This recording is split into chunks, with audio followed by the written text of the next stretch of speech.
बंधू भगिनींनो, आपले आझाद मैदानावर सुरू असणारे आंदोलन मुंबई आणि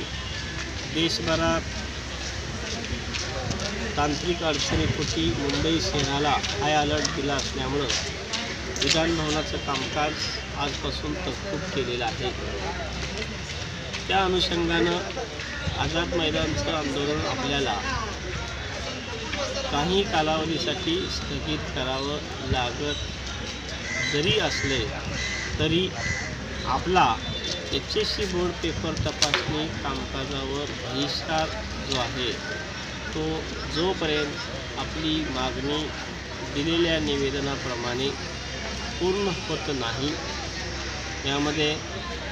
घोषितला तरतूद आणि जे घोषित होणार आहे ते घोषित आणि त्याची तात्काळ तरतूद होत नाही तोपर्यंत आपल्याला बहिष्कार आंदोलन सुरू ठेवावं लागेल। तो आमचे असणारे विभाग प्रमुख, जिल्हा प्रमुख आणि त्यांचे सर्व पदाधिकाऱ्यांच्या माध्यमानं ते सुरूच राहील। याशिवाय दुपारी आमदार महोदय आणि शिक्षण विभागातले मंडळी यांच्याशी एक बैठक झाली आणि त्या बैठकीचा साधारणतः वृत्तांत किंवा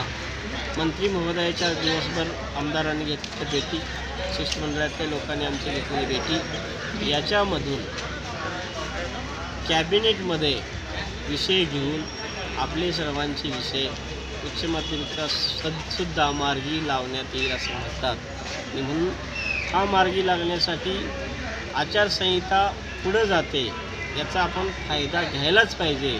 आणि येणाऱ्या कॅबिनेटमध्ये सरकारकडून आपल्याला मिळवण्यासाठी एकजुटीनं सर्व आमचे विभाग प्रमुख पदाधिकाऱ्यांनी घेऊन आपल्याला त्याचा पाठपुरावा करायचा आहे आणि तो केला जाईल।